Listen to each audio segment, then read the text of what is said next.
Good evening, and welcome to a spooky episode of Codo Cinema, the podcast show where I talk about movies. I'd bid you welcome as your host, Mark Codo, aka Codo Man. Well, folks, we have entered the month of October, which means Codo Cinema Horror Month has returned for another year. That is right, folks. So, throughout the month of October, I'm going to talk about different movies within the horror genre, or movies that mix together horror or even different mediums. So, anyway, with that being said, let's get right to it, folks. And before I dive into the movie that I'm going to talk about, I just want to say to those who are new to Codo Cinema, welcome to Codo Cinema, the podcast show where I talk about movies. If you are listening to this on YouTube, don't forget to hit the like and subscribe button for more content. And if you are listening to this on Spotify or Podbean, don't forget to hit the follow button as well. Alright, let's get right to it. Now, the movie that I'm going to talk about to kick off Codo Cinema Horror Month, well, this movie that I'm going to talk about is going to be a short independent film. So we are going back to the topic of short film, but we're also going into the independent film portion of this episode. Plus, this is also a horror movie as well, and that short independent horror film that I'm going to talk about is called Coven. Now, Coven is a 1997 American short independent horror film written, directed, and starring Mark Borchardt.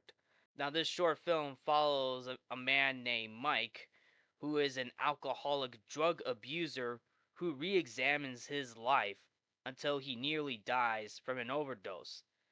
Then a friend of his convinces him to join a self help group, which turns out to be demonic. And of course, this also dives into the drama. This is basically a drama horror film, but also a short film as well.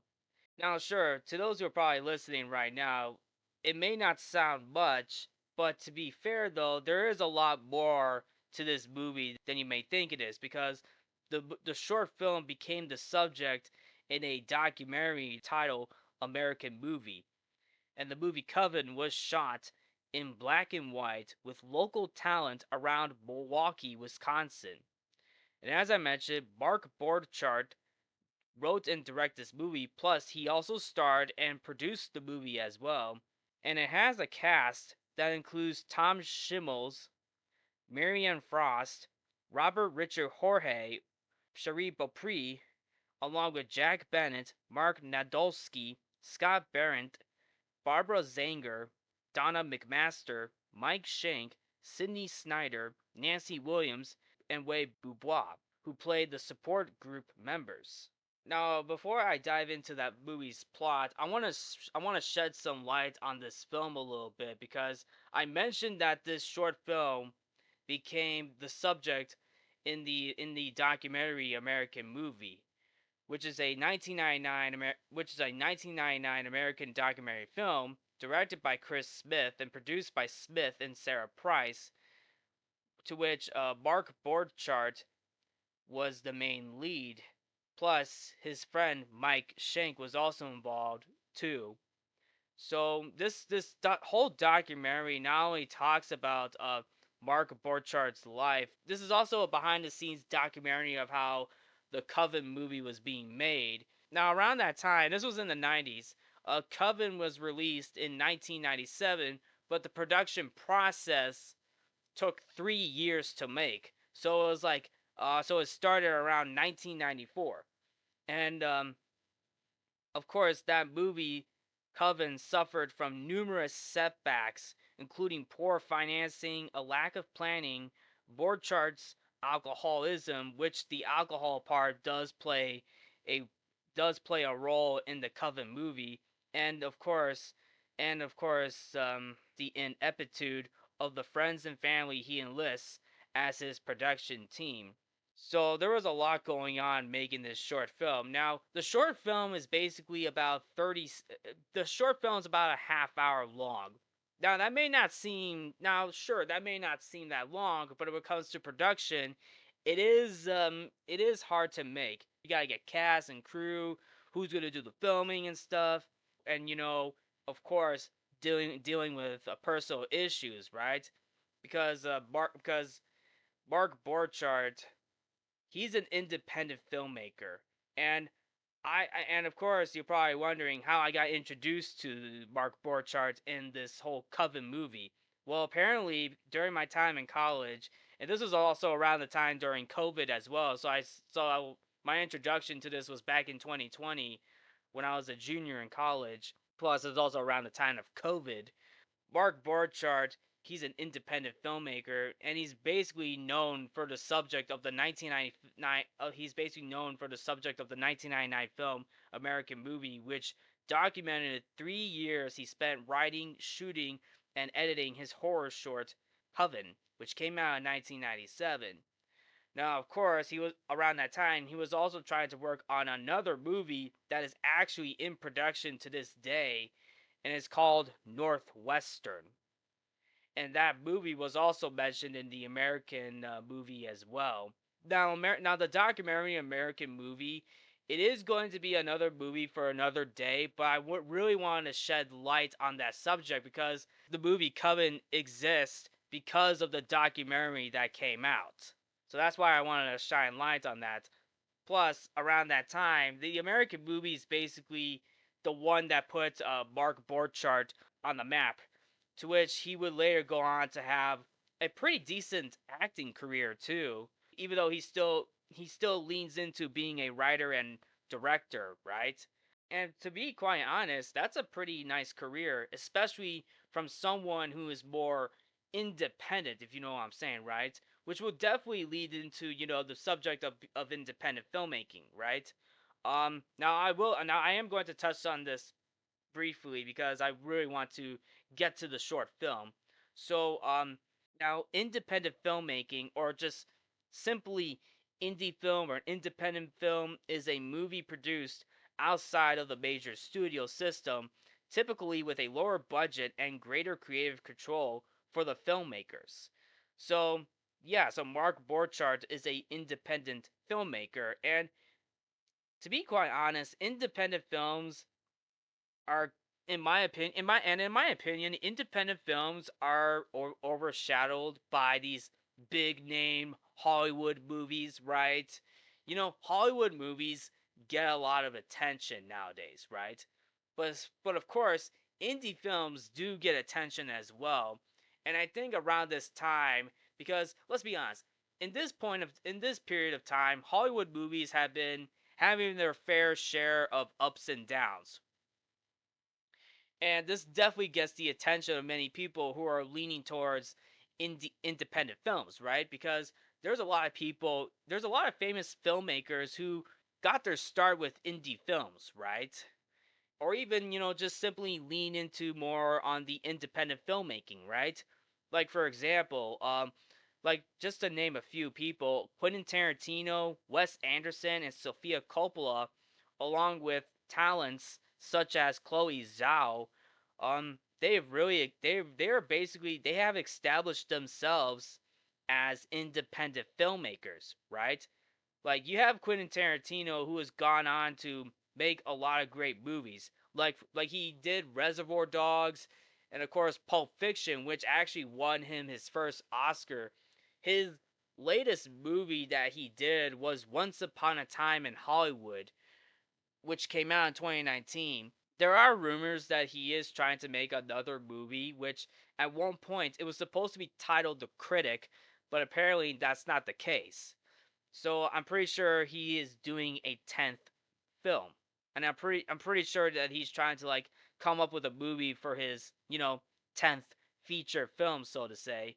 And then you have Wes Anderson, who has done a number of movies as well, like The Grand Budapest Hotel. You also had Asteroid City, even stop motion animated movies like Isle of Dogs and Fantastic Mr. Fox. And then you got Sofia Coppola, to which Sofia Coppola is the daughter to Francis Ford Coppola. Yes, you heard that right. Francis Ford Coppola, the same director who directed the Godfather movies. To which she has done a few movies as well. Like, the name slips my mind. Like, the name of her movie escapes me, but it was Lost in Translation. There it is. Lost in Translation was like the movie that she directed. It starred Bill Murray and Scarlett Johansson. She also did The Virgin Suicides as well. Now those are just a couple examples of her independent movies that she had directed, including Paul Thomas Anderson and the Coen brothers, right? Now those are just a few examples who have done independent movies and went on to do big things in Hollywood, right? Like many of these filmmakers are still independent filmmakers, but they really got their start, but some of them got their start in indie films. And Mark Borchardt, for example, is one of them. Like he is an independent filmmaker. Like American Movie and Coven are his two famous projects that he got to do, right? Now, of course, with that being said, let's talk about the movie Coven, shall we? So, anyway, the plot of this movie, let's get to it. Now this short film, it's in black and white, so I do like the black and white aesthetic that he chose, right? Trying to trying to go back to, the 1930s, 40s, and 50s, where most of the horror films are basically black and white, if you know what I'm saying, right? Even though some of the horror films are in color, which is also pretty cool too, or even mutant color, according to Phineas and Ferb, right? I mean, who's telling the story anyway? But but anyway, let's move forward. So the movie opens up with Mike, who is having this nightmare, and he's running on the road in Wisconsin. By the way, just to let you all know, this movie takes place in Wisconsin. So Mike is basically having this nightmare. He is trying to run away, and then he hears a voice from an old man who is inside this truck, and this old man, he's actually Mark Borchardt's uncle. The name of the uncle is Uncle Bill Borchardt, who sadly passed away in 1997. And Bill Borchardt told Mike, and it's a quote that he says, and that was actually mentioned in the documentary. He says, "It's all right. It's okay. You have something to live for. Jesus told me so." Like an inspirational line, so to say, like something that is inspirational, like there is something to live for. Like, don't run away. There is something to live for. Jesus told me so. That's what the old man told Mike. And keep in mind, it is a nightmare, but the line still delivers, right? But apparently, Mike, in the movie, Mike doesn't believe that, and he lands on the ground. He lands on the ground dead, and his face is all covered in blood.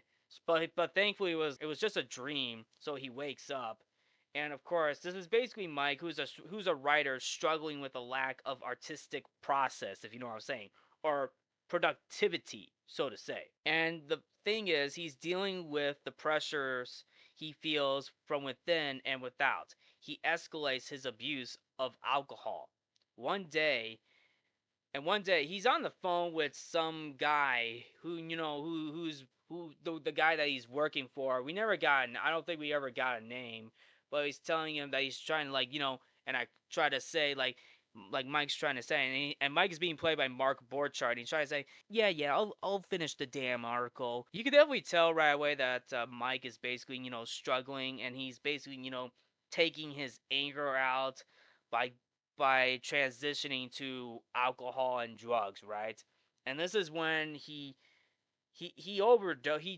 takes a large quantity of pills with alcohol, which is a big red flag, by the way. You should never take pills and drink alcohol with it. Like that's not a good sign. Like that's not a good sign.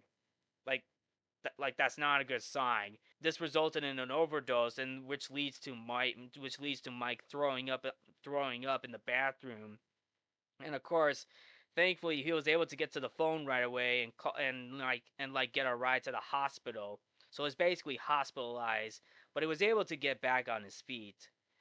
And then the doctors told him, "Hey," "You can't be living this life. Like, you can't be living this life like this, being angry, drinking alcohol, taking drugs. you definitely need some. You should definitely, re-examine your life. Like you're trying to like re-examine your life. This is kind of like him. The part of the movie's plot is basically Mike trying to re-examine his life, but there's something else that is also going on too. So when he's leaving, like he goes down this elevator to meet up with his friend Steve. Steve is being played by Tom Schimmels. I'm pretty sure that's how I'm saying the actor's name, and I do apologize if I mispronounce any of the names.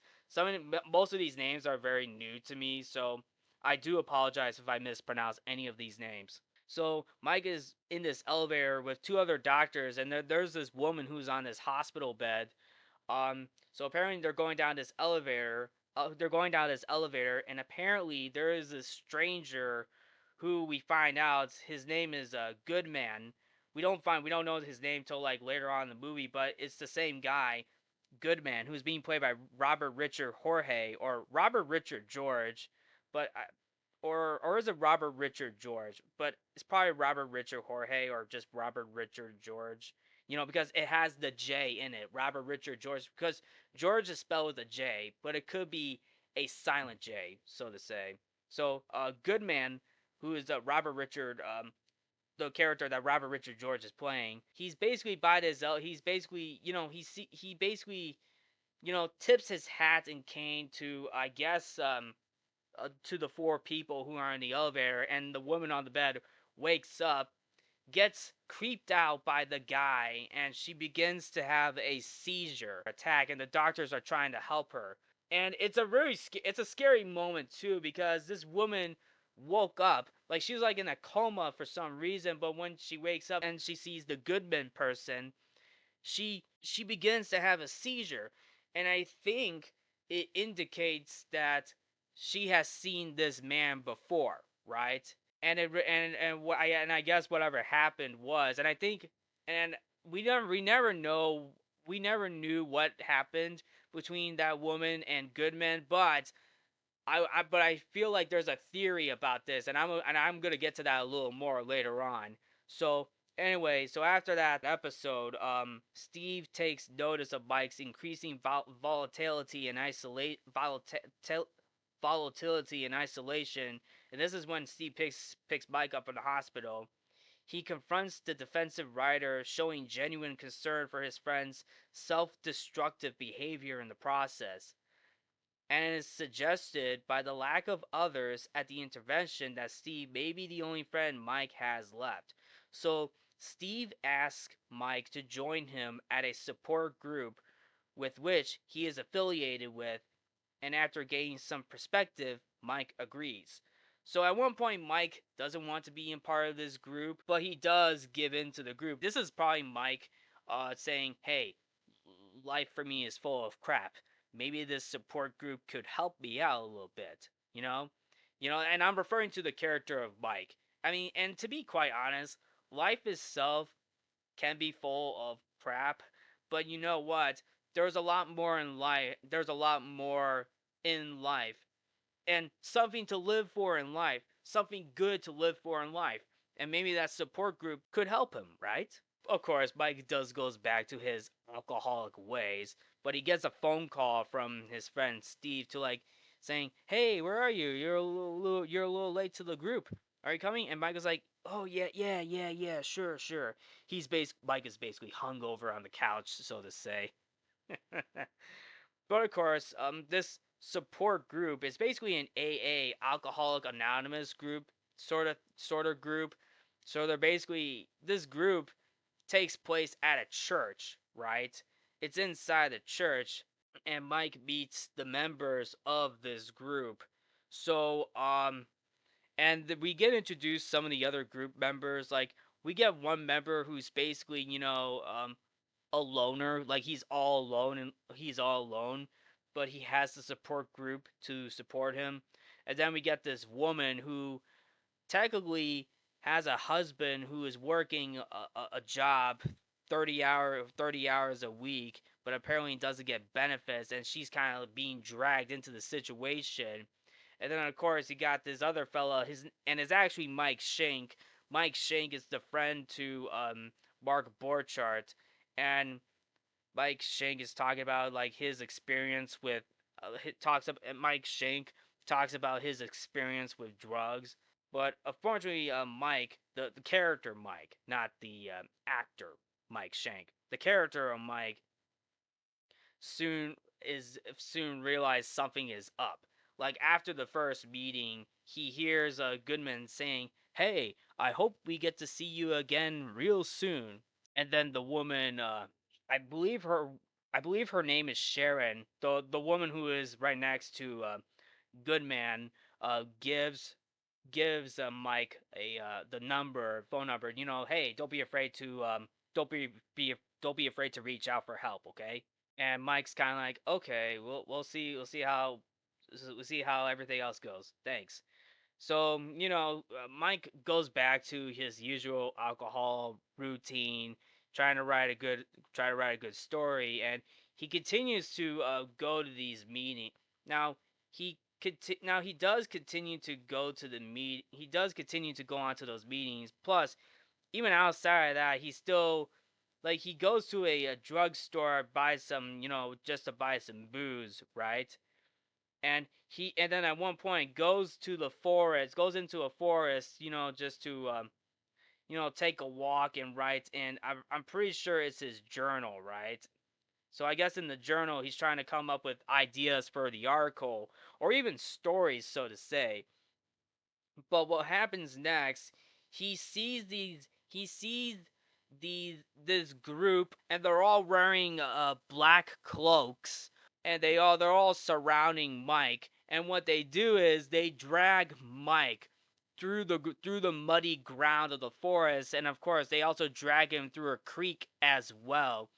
And Mike runs away, and this creepy music is playing in the background. It's very creepy electronic like music, right? So apparently something's up, right? So something is up. Like you're wondering why is this group of people here, you know, dragging Mike through the forest, and like they're all wearing black cloaks, right? And their faces are being covered, right? We don't see their face. But of course, that same group comes back again, and this time they were basically smashing Mike's car, right? Like smashing the living crap out of that car, right? That group comes back again in that short film. Like it's very creepy to see that type of group, but apparently Mike comes to realize that something is up with the group that he is in, right? Now, of course, yes, Mike goes back to that group a few times throughout the movie, and that one of those times was where the group was giving Mike this drink. It's in this and it's in this cup, right? And they gave him like this type of drink, and he drinks it, and somehow he has a panic attack and goes back to his house, saying and he was like saying, what the hell did they put in my drink? Like, I don't know what it was, but they probably put something to make him hallucinate, because apparently out of nowhere he sees his friend Steve in the bathtub covered with blood, and then Goodman and Sharon are standing outside the bathroom door. They're giving him this creepy look, right? They're giving him this creepy look, saying, "Oh, you belong to us now, Mike. You belong to us." And Mike is freaking the hell out, like not realizing something's up. Like, no, no, no, no. He's like, no, no, no, no. This can't be real. This can't be real. But apparently, thankfully though, it is a nightmare. But thankfully though, he was able to snap out of the hallucination. And of course, one of his buddies, I believe it's Steve, who calls him and was like, Mike, where the hell have you been? You bailed out on us. I hope you're doing okay, all right? And I believe this is where the pieces of the puzzle are coming together, right? Like this support group is not what it seemed to be, right? And then this whole group, they gathered at his house, and they do like this ritual thing, they're praying, like they're also praying for, a new beginning, some sort of new beginning for Mike. to recovery, right? Recover from alcoholism. But apparently, this whole hallucination comes back again, and this time it's Goodman. Goodman is basically doing this evil laugh, like saying that Mike belongs to the group now, if you know what I'm saying, right? And this is kind of like this whole group. The title. And going off topic, the title of this movie is called Coven, right? Some of you probably know what it is, but of course, just to shed light on the subject, Coven is basically a group or gathering of witches who meet regularly. Now, of course, technically in this short film, it's not really a group of witches, but it's basically, a gathering, right? They're basically like in this support group, right? It's a gathering, but unfortunately, we find out the character of Mike in this movie finds out that the group has a deeper occult agenda and uses extreme, sometimes supernatural tactics to help new members remain clean and sober. So now I'm going to go off topic and talk about that woman in the hospital who had that seizure, right? So here's the theory behind this. And while it may not sound clear to understand, because let's be honest, this is a short film. The way how this film is written, the film that is written is not it's not great, but it does leave you what like the writing in this film is not that great, but I can at least follow along with the story. The one thing that that I have to bring up is that woman in the hospital who had that seizure after seeing Goodman.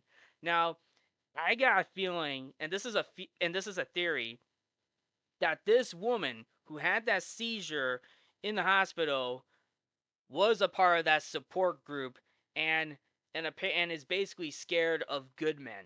So it seems as though that this woman was a part of that support group, but apparently left the group and basically having, seizure or panic attacks, right? Which probably explains why that woman was in the hospital. Now, I am not really sure if that's the answer. I feel like Mark Borchardt, who wrote this movie, would probably have the answer, but it kind of does leave you wondering: was that woman a part of that coven?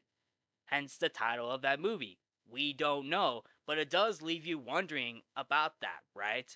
Going back to the rest of the movie, Mike goes back to that meeting. I think it was the third time, but apparently he trips over, it took someone's gun, right? He holds a gun towards all the members and he's like, "Back off. Don't do anything stupid on me, okay?" So you can definitely tell that Mike is not playing around because he doesn't want to like go into those extreme supernatural tactics that will help new members remain clean and sober. Like, yes, I do agree that Mike wants to, get sober, get clean and get sober, right? But the way how he sees the group, it's not it's not really helping because it looks like they're making it worse now because of that drink that he had from the group, right? Because the main thing of really getting clean and sober is to, avoid the temptation of drinking alcohol, right? Isn't that the whole point of the sober AA group? You know what I'm saying, right? But apparently in this movie, now to be fair, it is a fictional movie, and Michael's like, "Oh yeah, this group is not what it seemed to be." So apparently at the end of the movie, Mike, Steve, and I believe it's Sharon all go back to the house. They all go back to the house, to talk about Mike's writing career, and Mike is like, "Oh yeah, it's going well," but Steve was like, "Hey, what about it?" And Mike's telling Steve was talking to Mike, "Hey, how's the writing going?" And Mike was like, "It's going pretty well." And Steve was like, "Are you sure about that?" And Mike was like, "Are you kidding me? Are you kidding me? Are you kidding me? I didn't stutter. I said the writing's going well." But apparently things escalated, and all hell breaks loose inside the house because um Steve, you know, fights with Mike. Like they throw each other onto the kitchen floor because apparently they're trying to like put something inside Mike's mouth, right? It's supposed to be that drink. Now, we don't know what's inside that drink, but that drink made Mike hallucinate, right? And that woman is like telling Steve to like open his damn mouth, open it up. So she's trying to like force the drink inside Mike's mouth, but unfortunately, Mike shoves Steve inside a sink cabinet, breaking his skull, right? And blood. I mean, this is violent, by the way. This is violence right here.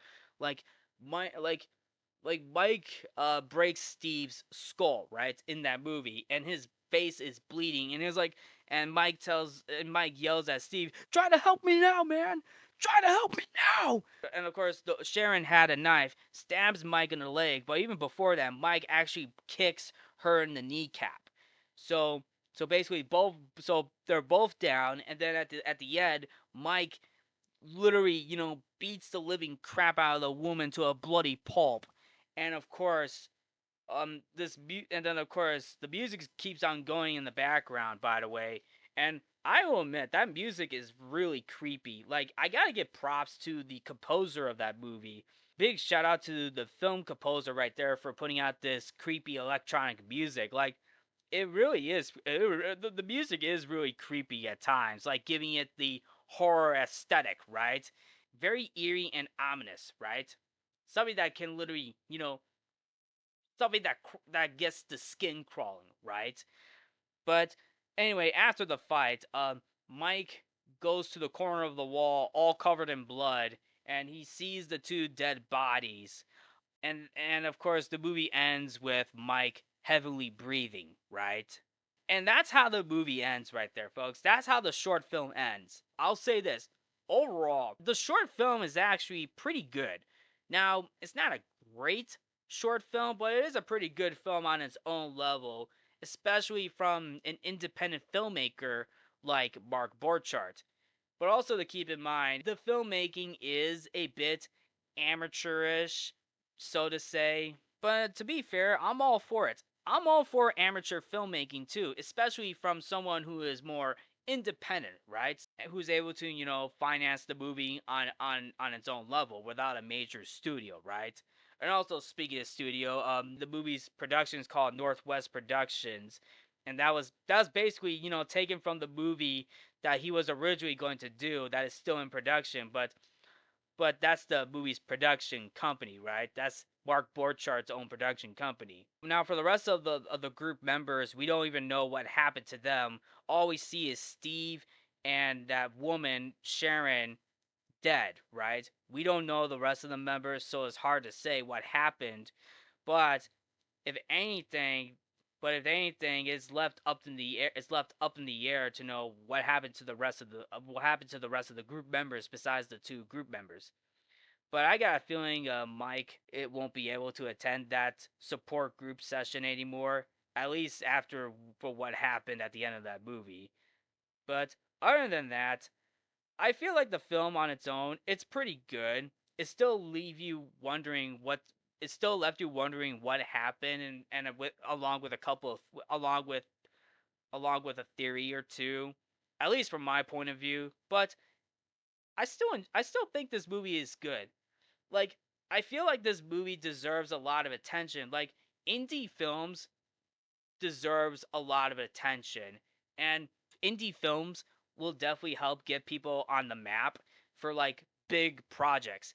And somehow Coven and American Movie did that for Mark Borchardt. Like, he went on to appear in a number of movies that I haven't even recognized, including TV shows, but he actually made a cameo in an episode of Family Guy, actually, just to let you all know. But I do have to appreciate the way how this film is made. Yes, it's amateurish, and it's basically, Mark Borchardt and his friends and family members from Wisconsin, right? So at the very least, I have to, give respect to that. I mean, it's not easy. Like, making movies is not easy. It takes a lot of time to write, film, and direct. Even getting the actors and locations, sets, and everything, and Mark Borchardt succeeded in that. At least for this movie, right? But I do like the black and white color aesthetic to this movie. Giving it a giving it a nice little creepy vibe for for the horror genre. Plus the music itself is creepy as well. Like it's got a bit of a hellish tone to it, right? There's even a moment where there's even a moment where the saxophone is playing in the background during the moment where Mike gets dragged into the forest, right?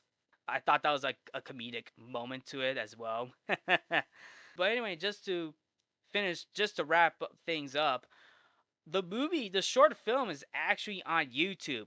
That's where I watched this movie. Like the 1997 Coven short film is on YouTube. So it's basically on YouTube. That's where I saw that movie. Plus, I also saw the clips of Coven from the American movie documentary as well. So I was basically wondering where can I find this movie. But thankfully, though, it is on YouTube. Other than that, if I were to give a ranking on this movie, I'm going to give it a 7 out of 10. Even though, yes, the movie itself is basically amateurish, and the writing is not that strong, but I have to appreciate what the film was trying to do, right?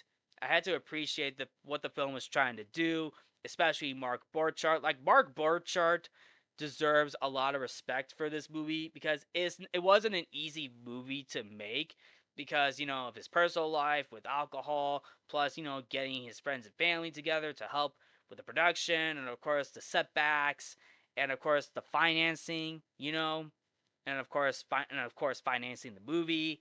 But at the very least, he was able to get this movie off the ground, right? And I gotta give him props for that. So huge shout out to Mark Borchardt right there.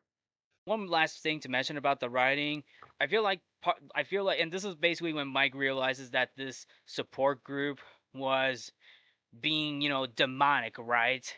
I think it's trying to is I and I feel is being demonic and trying to do like supernatural stuff that's forcing down Mike's throat, so to say. I think it's also trying to like say. I feel like this movie is also trying to say, don't get messed up with the wrong group, all right? Don't be in the wrong group. I think that's what it's trying. I think this is what the movie is trying to convey, right? Like, don't be in the wrong group, otherwise there's gonna be consequences. Like this group in the movie this group in the movie that Mike was in, like it had more of an occult theme, right? And I'm glad Mike realizes that this is not the type of group he should be in, right? Because he wants the type of group that is there to help him, right? Get back on his feet, right? And not in a group where it's like doing like occult stuff, right? Stuff that is basically demonic, right? And that's where Mike realizes in this movie. So don't mess with the occult. And don't be in a group where you feel uncomfortable in, right? I think that's what the movie's message is trying to convey, right? But other than that, that's basically it. So there you have it, folks. That is my take on the Coven short film. So anyway, to anyone who was able to see this movie, what did you guys think? I would love to hear your thoughts. Would you all love to see indie short films or even, big, major independent films? I would love to hear your thoughts. But anyway, that will be a wrap for this episode. Thank you all for tuning into Codo Cinema. I'm your host, Mark Codo, aka Codoman. Remember to watch movies, stay positive. Codo Cinema Horror Month has just begun, and good night. Until next week.